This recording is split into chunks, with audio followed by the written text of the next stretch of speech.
is part 13 of the 5 for 10 or less series. This is a series where I introduce 5 books that cost no more than $10 from various Goodwill store. So the first one that I have is Tell Me Something Good by Court Stevens.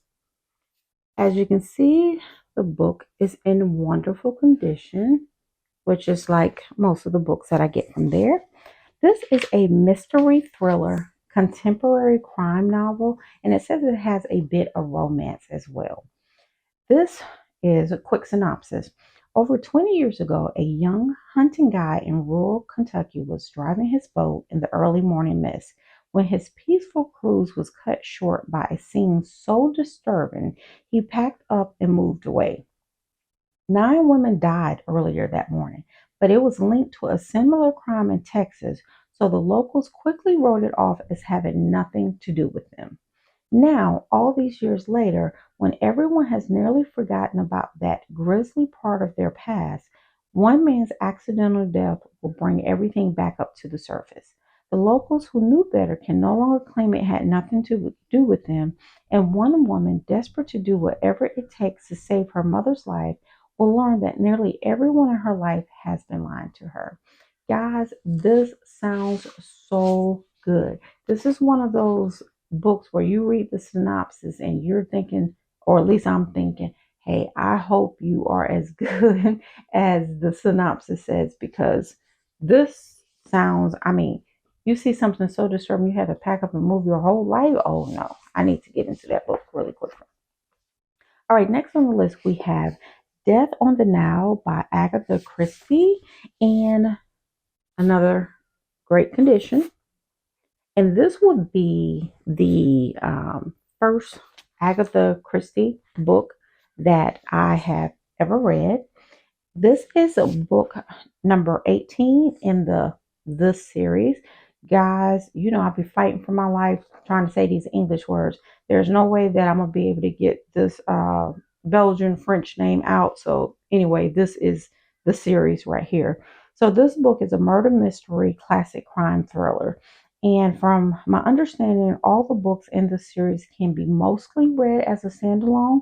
However, the mysterious affair at Styles is the first in the series, and Curtain was written to be the final story. So it sounds like you can read that. You should probably start off with book number 1 and then mix it up as you please in the middle, but let the last book be Curtain.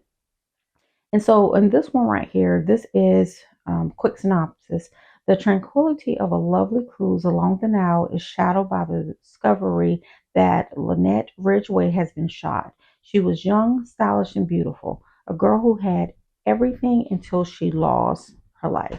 So I believe and I could be wrong, but I believe all these books probably wrap up in the end. So that's why it's probably can be, standalone books. Now, the third book that I have is One Summer in Savannah by Terah Shelton Harris.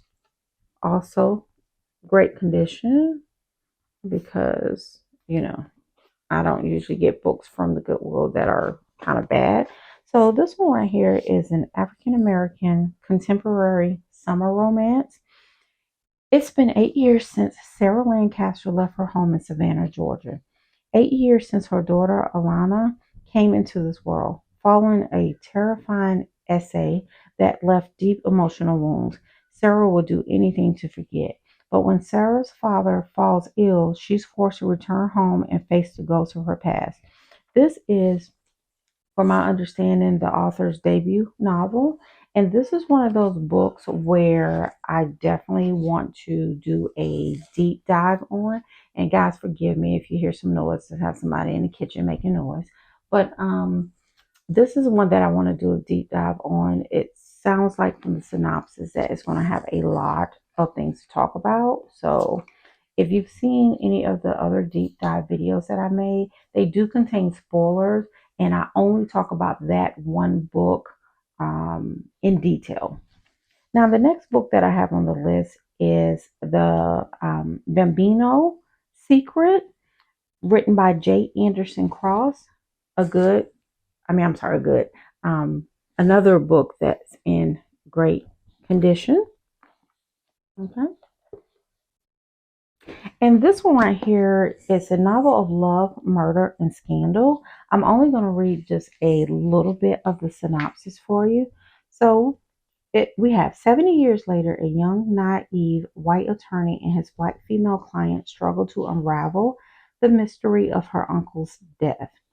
Cammy discovers the truth about Babe Ruth's ancestor and becomes the target of overzealous sports aficionados and businessmen attempting to save the image of a multi-billion-dollar sport and industry. So, guys, I'm not going to lie to you. When I picked this book up, I picked this book up because I liked the cover. And honestly, I thought the book was probably going to be about like gangsters and, mobs or whatever. I had no idea that Bambino was actually Babe Ruth. I know absolutely nothing about sports. So, needless to say, when I actually started reading it, I was like, what does Babe Ruth have to do with like gangsters and that kind of stuff. But and I don't know, maybe he does. I don't know. But the point is, I did not know that was Babe Ruth. So, you know, learn something new every day. Now, the last book that we have here is Stones of Destiny by Stephanie Welch, and I believe that this is an indie author, which I'm excited to read that because I don't know, it's something about indie authors that I just really enjoy reading when I get the opportunity to. So here we have Amelia Wardman has graduated from nursing school and is ready to make her own way in life. She has never been gifted with any magical powers, at least not like her parents. Her father, Darrell, and mother, Clarissa, are gifted in ways she could never hope to measure up to. That was what drew her to nursing. She could help people in the only way she knew how. Her excitement for her new career has barely begun when suddenly her world is turned upside down. She is thrown through her family's ancient magical portal to a world she has never seen before. Her father's pleas echo in her mind as she faces challenges beyond her wildest nightmares. Will she be able to find her help along her journey? And more importantly, is there any way to save her family in time? So, guys, that is the 5 books that I have for the part 13, 5 for 10 or less series. So, I will catch you guys later for part 14. Bye.